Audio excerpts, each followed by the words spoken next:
വിദ്യാർത്ഥികളെ, ഇന്ന് നടന്ന 6ാം ക്ലാസ് സാമൂഹ്യശാസ്ത്രം സോഷ്യൽ സയൻസിന്റെ ക്വസ്റ്റ്യൻ പേപ്പറും അതിന്റെ ആൻസേഴ്സുമാണ് നമ്മൾ ഇന്ന് ഡിസ്കസ് ചെയ്യുന്നത്. അപ്പോൾ നമുക്ക് ആദ്യമായാണ് ഈ ചാനൽ കാണുന്നതെങ്കിൽ ചാനൽ ഒന്ന് സബ്സ്ക്രൈബ് ചെയ്യണേ. നമുക്ക് നേരെ ക്വസ്റ്റ്യൻസിലേക്ക് പോവാം. ഫസ്റ്റ് ക്വസ്റ്റ്യൻ നോക്കൂ. പുരാതന ഗ്രീസിലെ പ്രധാന നഗര രാഷ്ട്രങ്ങളായിരുന്നു ഏതൻസും സ്പാർട്ടയും.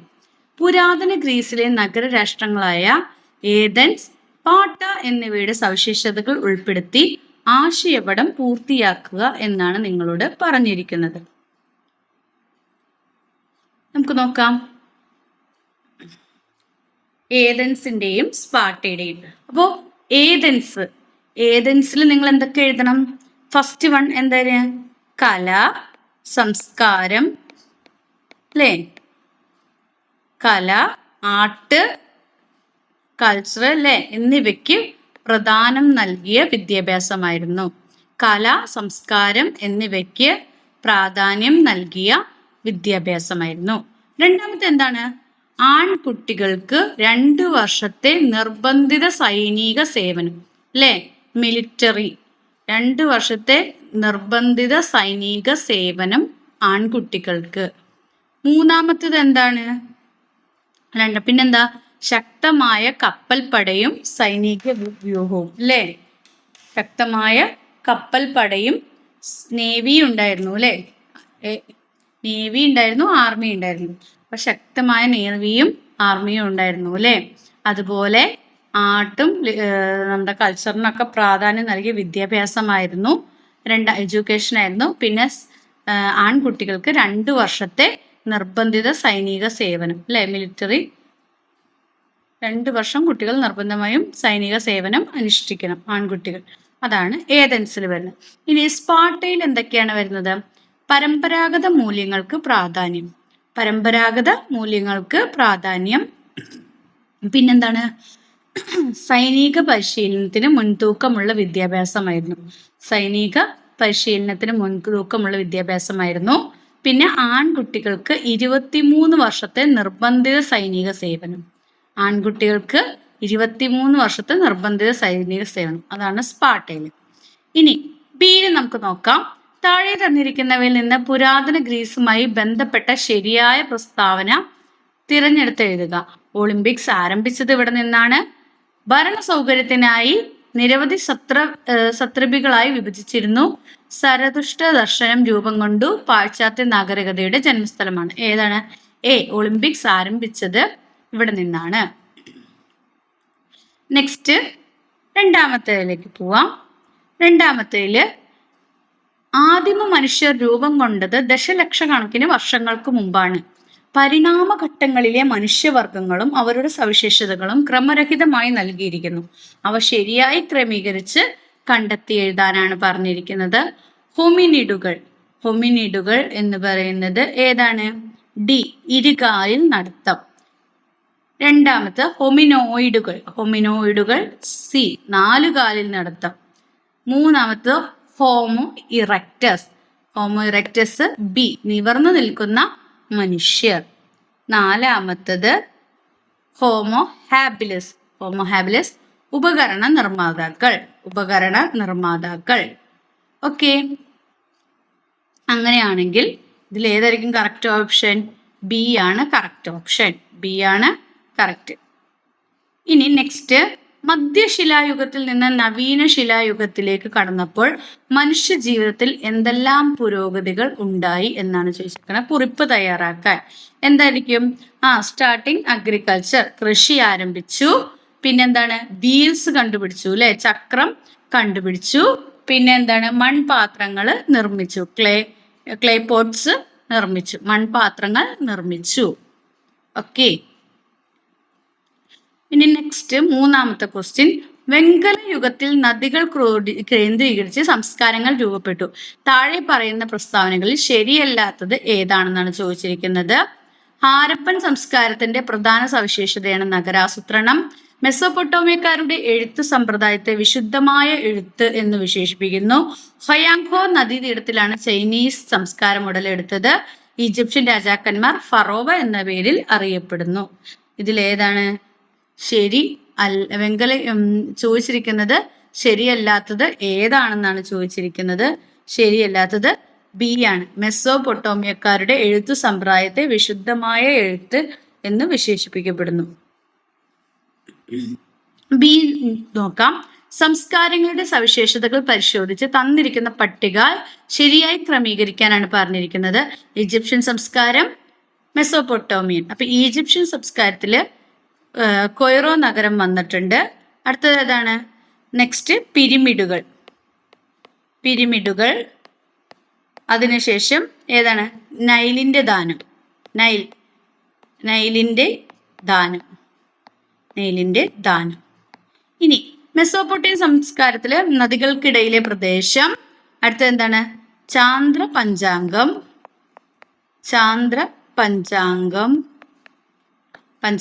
അടുത്തത് ഏതാണ്? ലഗാഷ് നഗരം. അപ്പോ ഇതൊക്കെ മെസ്സോപ്പൊട്ടോമിയൻ. മറ്റതൊക്കെ ഈജിപ്ഷ്യൻ അല്ലെ? ഈജിപ്ഷ്യൻ.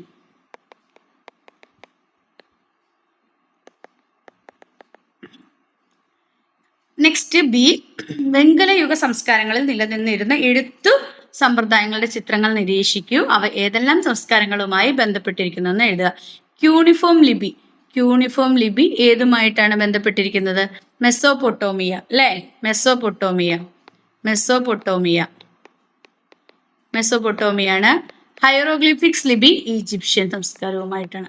ഈജിപ്ഷ്യൻ സംസ്കാരവുമായിട്ടാണ്. ബി. ഈ രണ്ട് ലിപികളുടെയും സവിശേഷതകൾ താരതമ്യം ചെയ്ത് കുറിപ്പ് തയ്യാറാക്കാനാണ് പറഞ്ഞിരിക്കുന്നത്. അപ്പോൾ ക്യൂണിഫോം ലിപിയുടെയും ഹൈറോഗ്ലിഫിക്സിന്റെയും അപ്പോൾ ക്യൂണിഫോം ഇതിന്റെയും നമ്മുടെ ഹൈറോഗ്ലിഫിക്സ് ലിപിയുടെയും താരതമ്യം ചെയ്യാനാണ് പറഞ്ഞിരിക്കുന്നത്. അതിൽ ക്യൂണിഫോം എന്ന് പറയുന്നത് എവിടെയാണ്? സുമേറിയക്കാരാണ് യൂണിഫോം ലിപി വികസിപ്പിച്ചിട്ടുള്ളത്. അതുപോലെ ആപ്പിന്റെ ആകൃതിയിലുള്ള ഒരു ലിപിയായിരുന്നു അത്. പിന്നെ കളിമൺ ഫലകത്തിൽ ഈറത്തണ്ട് ഉപയോഗിച്ച് എഴുതിയിരുന്നു. ഇത്രയുമാണ് നിങ്ങൾ ക്യൂണിഫോം ലിപിയിൽ എഴുതേണ്ടത്. നെക്സ്റ്റ് ഹൈറോഗ്ലിഫിക്സ് ആണ്. വിശുദ്ധമായ, നമ്മൾ മുകളിൽ പറഞ്ഞിരുന്നു അല്ലെ, വിശുദ്ധമായ എഴുത്ത് എന്നറിയപ്പെടുന്നതാണ്. അതുപോലെ ചിഹ്നരൂപവും അക്ഷരൂപവും ചേർന്ന ലിപിയാണ്.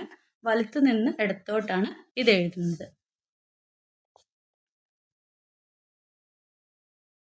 Next question. ഭൗമോപരിതലത്തിലൂടെ വരയ്ക്കുന്ന സാങ്കല്പിക രേഖകളാണ് അക്ഷാംശ, രേഖാംശ രേഖകൾ. താഴെ പറയുന്നവയിൽ ഭൂമധ്യരേഖയുടെ സവിശേഷതകളിൽ ഉൾപ്പെടാത്തത് ഏതാണെന്നാണ് ചോദിച്ചിരിക്കുന്നത്.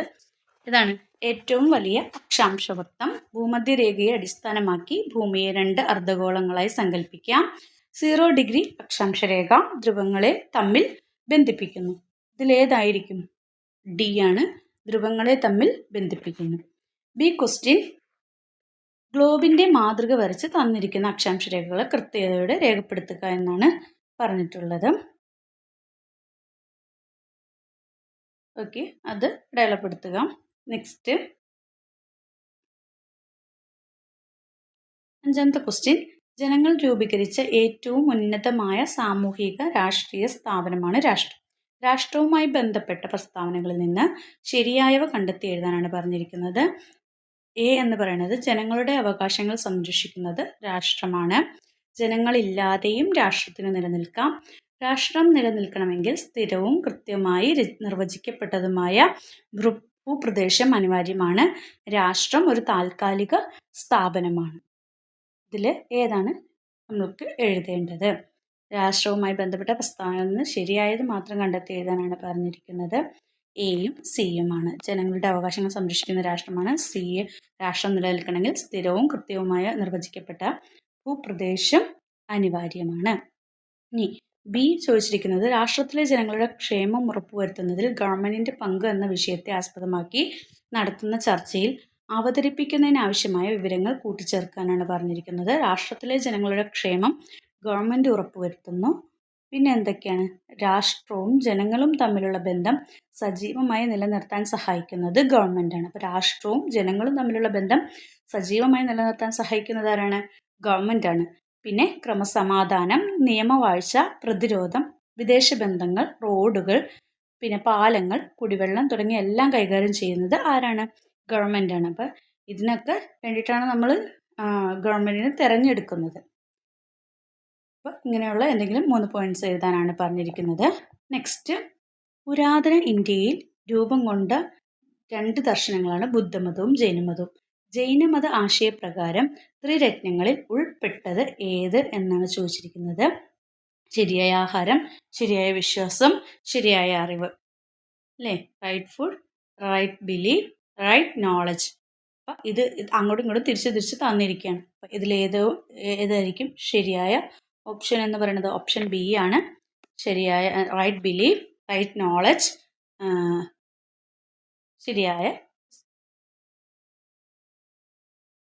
ശരിയായ വിശ്വാസം, ശരിയായ അറിവ്. ശരിയായ വസ്ത്രമല്ല, ശരിയായ പ്രവൃത്തിയാണ് കേട്ടോ. ശരിയായ പ്രവൃത്തിയാണ്. ശരിയായ വിശ്വാസം, ശരിയായ അറിവ്, ശരിയായ പ്രവൃത്തിയാണ്. ശരിയായ പ്രവൃത്തിയാണ്. ഓപ്ഷൻ ബി അല്ല, സി ആണ് ശരിയായത്. ഓപ്ഷൻ സി ആണ് ഉത്തരം. നെക്സ്റ്റ്, ജൈനമതത്തിൻ്റെയും ബുദ്ധമതത്തിൻ്റെയും ആശയങ്ങളുടെ 2 സവിശേഷതകൾ വീതം ഉൾപ്പെടുത്തി പട്ടിക പൂർത്തിയാക്കാനാണ് പറഞ്ഞിരിക്കുന്നത്.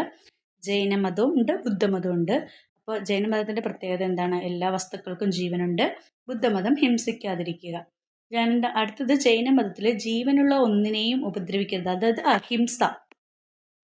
അഹിംസയാണ് ജൈനമതത്തിൽ പറയുന്നത്. പിന്നെ കളവ് പറയാതിരിക്കുക എന്നുള്ളത് ബുദ്ധമതത്തിലാണ്. കളവ് പറയരുത്, മോഷ്ടിക്കരുത്, അത് ജൈനമതത്തിലുണ്ട്. പിന്നെ സത്യസന്ധത പുലർത്തുക. പിന്നെ ശരിയായ വിശ്വാസം, ശരിയായ അറിവ്, ശരിയായ പ്രവൃത്തി എന്നിവ അനുഷ്ഠിക്കുക, അത് ജൈനമതത്തിലാണ്.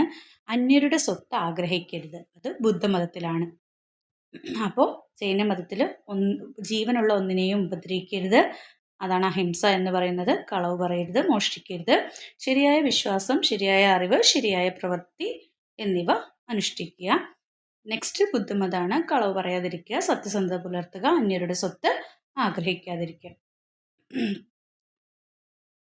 നെക്സ്റ്റ്, ഇന്ത്യയിൽ നിലനിന്നിരുന്ന 16 മഹാജനപദങ്ങളിൽ പ്രബല ശക്തിയായി മാറിയത് മഗധയാണ്. അപ്പം മഗധയുടെ വളർച്ചയ്ക്ക് സഹായകമായ ഘടകങ്ങൾ ഏതെല്ലാം? കുറിപ്പ് തയ്യാറാക്കാനാണ് പറഞ്ഞിട്ടുള്ളത്.